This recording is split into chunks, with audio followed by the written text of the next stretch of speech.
बिस्मिल्लाहिर्रहमानिर्रहीम, अस्सलाम वालेकुम। आज का जो हमारा नेक्स्ट टॉपिक ऑफ डिस्कशन है वो है बायोलॉजिकल इफेक्ट ऑफ रेडिएशंस है।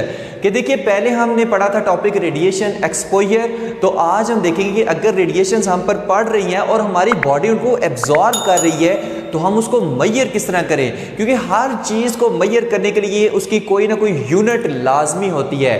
तो फिर इन रेडिएशंस को मैयर करने के लिए भी इनकी कोई ना कोई लाजमी यूनिट होगी।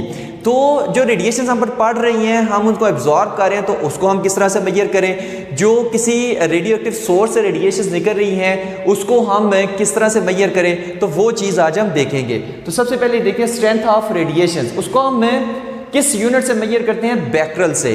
और 1 बैकरल क्या होता है, 1 डिसइंटीग्रेशन पर सेकंड है। कि अगर हमारे पास ये कोई न्यूक्लियस है, ठीक है, और न्यूक्लियस है और ये क्या करता है, अल्फा पार्टिकल एमिट करता है, अल्फा पार्टिकल एमिट करता है, तो ये न्यूक्लियस क्या होगा, एक और न्यूक्लियस में चेंज हो जाएगा। तो हम कहेंगे कि ये डिसइंटीग्रेट कर गया है, ठीक हो गया। यानी कि अगर एक अल्फा पार्टिकल एमिट कर रहा है तो हम कहेंगे कि 1 डिसइंटीग्रेशन हुई है। अगर फिर जो दूसरा न्यूक्लियस, जो एक नया न्यूक्लियस बनेगा, अब वो दोबारा अल्फा पार्टिकल एमिट कर रहा है तो 2 अल्फा पार्टिकल हो गए, तो हम कहेंगे कि 2 डिसइंटीग्रेशन हो गई हैं। तो ये जो न्यूक्लियस का एक न्यू न्यूक्लियस में चेंज हो जाना है बाय एमिटिंग अल्फा पार्टिकल, इसको हम क्या कहते हैं, डिसइंटीग्रेशन, ठीक है। 1 डिसइंटीग्रेशन, एक अल्फा पार्टिकल एमिट कर रहे हैं तो एक डिसइंटीग्रेशन, दूसरा अल्फा पार्टिकल एमिट कर रहे हैं तो फिर भी तो न्यूक्लियस चेंज होगा, तो फिर 2 डिसइंटीग्रेशन। तो ये होती है डिसइंटीग्रेशन। तो अगर एक डिसइंटीग्रेशन हो रही है पर सेकंड में तो हम कहेंगे कि ये क्या है, हमारे पास इसके लिए कौन सी यूनिट यूज करेंगे, बैकरल, और वो कितना होगा, वो 1 बैकरल होगा। ओके हो गया। अब इसके लिए इन रेडिएशन को मैयर करने के लिए एक बड़ी यूनिट, ये हमारे पास कौन सी है, ये स्मॉल यूनिट है। एक बड़ी यूनिट हम इसकी यूज करते हैं क्यूरी, ये एक बिगर यूनिट है। और क्यूरी कितना होता है, 3.7 into 10 to raise power 10 disintegration per second है, ठीक है। तो ये हमारे पास एक बड़ी यूनिट है क्यूरी, कि जिसमें इतनी डिसइंटीग्रेशन हो रही है 1 सेकंड के अंदर। तो ये 2 हमारे पास इसकी यूनिट्स हैं, ठीक है, कि हम किसी जो सोर्स है, रेडियोएक्टिव सोर्स जो रेडिएशन एमिट हो रही हैं उनको हम किस यूनिट में मैयर करें, तो ये उसकी 2 यूनिट्स हम यूज़ करते हैं।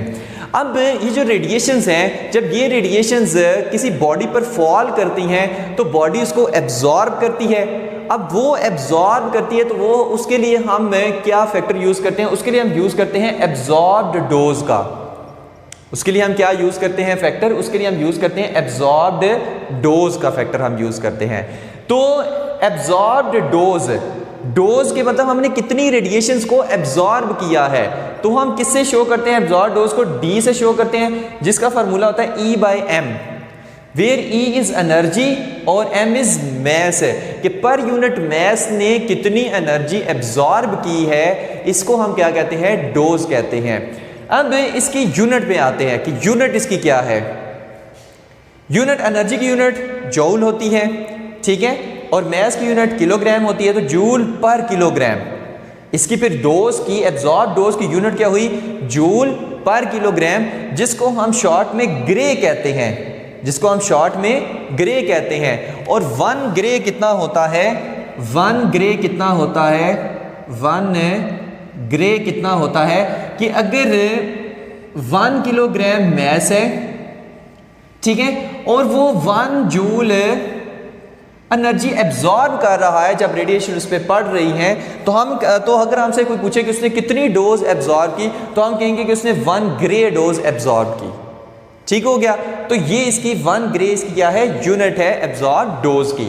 और इसकी एक और यूनिट भी है 1 रेड मतलब रेडिएशन एब्जॉर्ब डोज, तो 1 रेड इसी की एब्जॉर्ब डोज की एक और यूनिट है, और ये स्मॉल यूनिट है, ठीक है। जैसे इसकी हमने 2 यूनिट्स पढ़ी थी ना, इसी तरह एब्जॉर्ब डोज इसकी भी 2 यूनिट्स हैं, एक 1 ग्रे है, एक 1 रेड है। और 1 रेड किसी इक्वल होता है 0.01 ग्रे, और 1 रेड छोटी यूनिट है और ग्रे बड़ी यूनिट है, ये भी साथ में याद रखना है।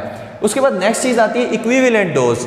अब ये जो रेडिएशन एब्जॉर्ब हो रही हैं तो जाहिर सी बात है ये अंदर कोई ना कोई डैमेज भी क्रिएट करेंगी, ठीक है। रेडिएशन एब्जॉर्ब तो हो गई हैं, तो एब्जॉर्ब हो गई हैं तो ये कितना डैमेज कर रही हैं उस चीज़ को जो एब्जॉर्ब करेगी, उस चीज़ को जिसे हम डिफाइन करते हैं वो होती है इक्विवेलेंट डोज, या इसको हम कई बार इफेक्टिव डोज भी कहते हैं। इस टर्म को हम क्या कहते हैं, कई बार इफेक्टिव डोज भी कहते हैं। तो इक्विवेलेंट डोज क्या होती है कि किसी बॉडी पर जो एनर्जी आई है, जो उस पर रेडिएशंस पड़ी हैं, तो उसने कितना डैमेज क्रिएट किया है, ठीक है, उसको हम कैसे कैलकुलेट करेंगे, उसके लिए भी हम एक फार्मूला यूज़ करते हैं। ये सारी कहानियाँ ही हैं, ठीक है, इसमें कोई मैथमेटिकल नहीं है। ये जितने भी रेडिएशन एक्सपोजर से रिलेटेड हम सारे टॉपिक्स पढ़े, ये सारी कहानियाँ हैं, कहानियाँ बस इसको याद करनी है। तो इक्विवेलेंट डोज क्या होती है, is equal to dose D into RBE factor, into RBE factor. ये क्या है, इसका फार्मूला है इक्विवेलेंट डोज का। फिर से कह रहे हैं इसको इफेक्टिव डोज भी कहते हैं। अब RBE से क्या बनता है, रिलेटिव बायोलॉजिकल इफेक्टिवनेस।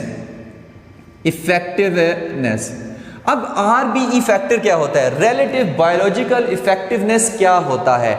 देखिए, अगर हमारी बॉडीज पर डिफरेंट रेडिएशंस पड़ रही हैं तो वो जाहिर सी बात है डिफरेंट इफेक्ट क्रिएट करेंगी।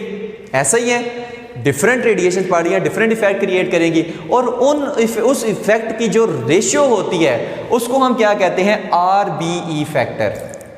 इसमें एक और चीज़ याद रखें कि अगर हमारी बॉडी पर कोई रेडिएशंस पड़ रही हैं, for example alpha beta gamma radiations पड़ रही हैं, और हमने तीनों रेडिएशंस की जो हमारे पास इंटेंसिटी है वो क्या रखी है, वो सेम रखी हुई है, तो क्या तीनों रेडिएशन एक जैसा इफेक्ट मेरी बॉडी पर करेंगी? नहीं, अल्फा का इफेक्ट और होगा, बीटा का और होगा, गैमा का फॉर एग्जांपल और होगा।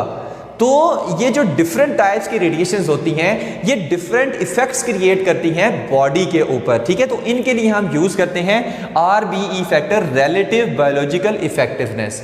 अब अगर इस RBE फैक्टर की वैल्यू 1 से ज्यादा है तो अनसेफ है, अगर 1 से कम है तो ये सेफ है, ठीक है। ये एक रेशो होती है। तो इक्विवेलेंट डोज को हम किस यूनिट से मेजर करते हैं, इसको हम मेजर यूज करते हैं सेवर्ट से, इसको हम यूज करते हैं, इसके लिए जो यूनिट यूज करते हैं वो सेवर्ट होती है। और 1 सेवर्ट किसके इक्वल होता है, डोज की यूनिट क्या है, ग्रे, और साथ में RBE फैक्टर। तो 1 सेवर्ट हमारे पास होता है 1 ग्रे इंटू RBE फैक्टर, ठीक हो गया। तो ये इक्विवेलेंट डोज की यूनिट है हमारे पास, तो ये भी याद रखना है। अब नेक्स्ट चीज आती है रैम भी हमारे पास इक्विवेलेंट डोज की यूनिट है, लेकिन स्मॉल यूनिट है।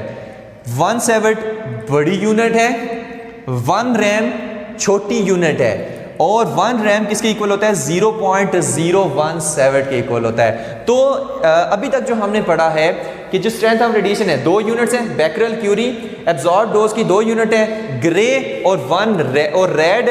उसके बाद इक्विवेलेंट डोज की भी 2 हमारे पास यूनिट है, सेवर्ट और रैम, ठीक है। और 1 बाय 1 इसका बता चुके हैं। अब कितनी हमारे पास डोज सेफ होती हैं, कितनी अनसेफ होती हैं, उसके बारे में अब हम बात करते हैं। इंसान जो एवरेज डोज लेता है पर ईयर, ठीक है, जो बैकग्राउंड रेडिएशन, ये जो आसपास रेडिएशन उसकी वजह से आ रही है, वो तकरीबन 2 मिलीसीवरेट है, ठीक है, आम एक पूरे साल में। लेकिन जो लोग माइंस में काम कर रहे हैं और जो न्यूक्लियर पावर प्लांट में अगर कोई बंदा काम कर रहा है और वो वीकली 1 मिलीसीवरेट क्या करता है, एब्जॉर्ब करता है, इक्विवेलेंट डोज को एब्जॉर्ब करता है, ठीक है, तो वो उसके लिए सेफ है। मतलब अगर एक बंदा जो न्यूक्लियर पावर प्लांट में काम कर रहा है और एब्जॉर्ब वो कितनी कर रहा है, 1 मिलीसीवरेट तक, तो वो उसके लिए सेफ है। लेकिन अगर कोई बंदा न्यूक्लियर पावर प्लांट में काम कर रहा है और वो वीकली 3 मिलीसीवरेट उस पर जो हमारे पास एब्जॉर्ब हो रही है इक्विवेलेंट डोज वो ले रहा है, तो फिर उसके लिए अनसेफ है और उसकी डेथ हो सकती है, ये डेथ कॉज कर सकता है, ठीक है, ये अनसेफ है।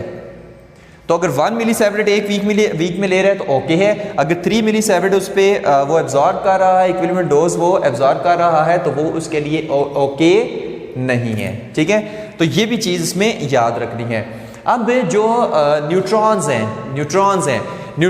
हैं अगर हमारी बॉडी पर पड़ रहे हैं तो सबसे जो ज़्यादा वो डैमेज करेंगे वो हमारी आइज़ को डैमेज करेंगे, ठीक है। वो सबसे ज़्यादा किसको डैमेज करेंगे पूरी बॉडी में, वो सबसे ज़्यादा आइज़ को डैमेज करते हैं, ठीक है। तो जो रेडिएशंस होती हैं वो इस चीज़ पे भी डिपेंड करता है कि वो बॉडी के किस पार्ट पे पड़ रही हैं, ठीक है। और डिफरेंट पार्ट्स को कुछ रेडिएशन जो है वो मखसूस पार्ट होते हैं, उनको बहुत ज़्यादा इफेक्ट करती हैं। अब इनके नुकसानात, लो लेवल रेडिएशन अगर हमारी बॉडी पर पड़ रही हो तो वो कौन कौन से नुकसान करेंगी। लॉस ऑफ एयर, बाल गिरना शुरू हो जाते हैं, ठीक है, लो लेवल रेडिएशन अगर पड़ रही हो। अल्सरेशन मतलब वो छाले से मुंह में हो जाते हैं। स्टिफनिंग ऑफ लंग्स स्टिफ कर जाते हैं। वॉमिटिंग होती है, उसके बाद फीवर हो जाता है। उसके बाद हाई लेवल रेडिएशन अगर हम पर पड़ रही हैं तो उसके लिए क्या होता है, एनीमिया हो जाता है। ये भी एक कैंसर की टाइप ही होती है, ठीक है, जिसमें white blood cell red blood cell से ज़्यादा हो जाते हैं। ल्यूकीमिया हो जाता है, ये भी कैंसर ही होता है, ठीक है। तो इसमें भी जो ये रेड ब्लड सेल कैंसर होते हैं, इसमें रेड ब्लड सेल ज़्यादा हो जाते हैं आम तादाद से, ठीक है। वीकनेस भी हो जाती है इसमें। उसके बाद क्रोमोसोम एबनॉर्मेलिटीज़ हो जाती हैं, आई कॉन्ट्रैक्ट हो जाता है, ठीक है, मोतिया उतर आना। उसके बाद abnormalities in the future generation, ठीक है, डीएनए को ये बहुत ज़्यादा इफेक्ट करती हैं, जिसके ज़रिए फ्यूचर जनरेशन पे भी इफेक्ट होता है। तो ये थे हमारे पास कुछ biological effect of radiations on body. तो शॉर्ट सा इसका भी रिव्यू देते हैं। याद बस स्ट्रेंथ ऑफ रेडिएशन किसमें 1 becquerel और क्यूरी में हम मेजर करते हैं। 1 becquerel disintegration per second, curie हमारे पास 3.7 × 10⁻10 disintegration per second. Absorb dose, उसकी भी हमारे पास 2 यूनिट है, ग्रे है और रेड है। उसके बाद इक्विवेलेंट डोज के कितना रेडिएशन ने डैमेज किया है, ठीक है, रेडिएशन एब्जॉर्ब हुई है तो कितना डैमेज हुआ है। तो उसके लिए D/RB factor, relative biological effectiveness, इसकी 2 यूनिट्स होती हैं, सेवेट होती है और रैम होती है। सेवेट बड़ी यूनिट है, रैम छोटी यूनिट है। उसके बाद लो लेवल रेडिएशन ये इफेक्ट करती हैं, हाई लेवल रेडिएशन ये वाले इफेक्ट करती हैं। तो ये था हमारा आज का lecture, biological effect of radiation. Hopes हो कि आपको सारा समझ आ गया होगा, जस्ट कहानियां ही हैं। तो थैंक यू वेरी मच, अल्लाह हाफिज़।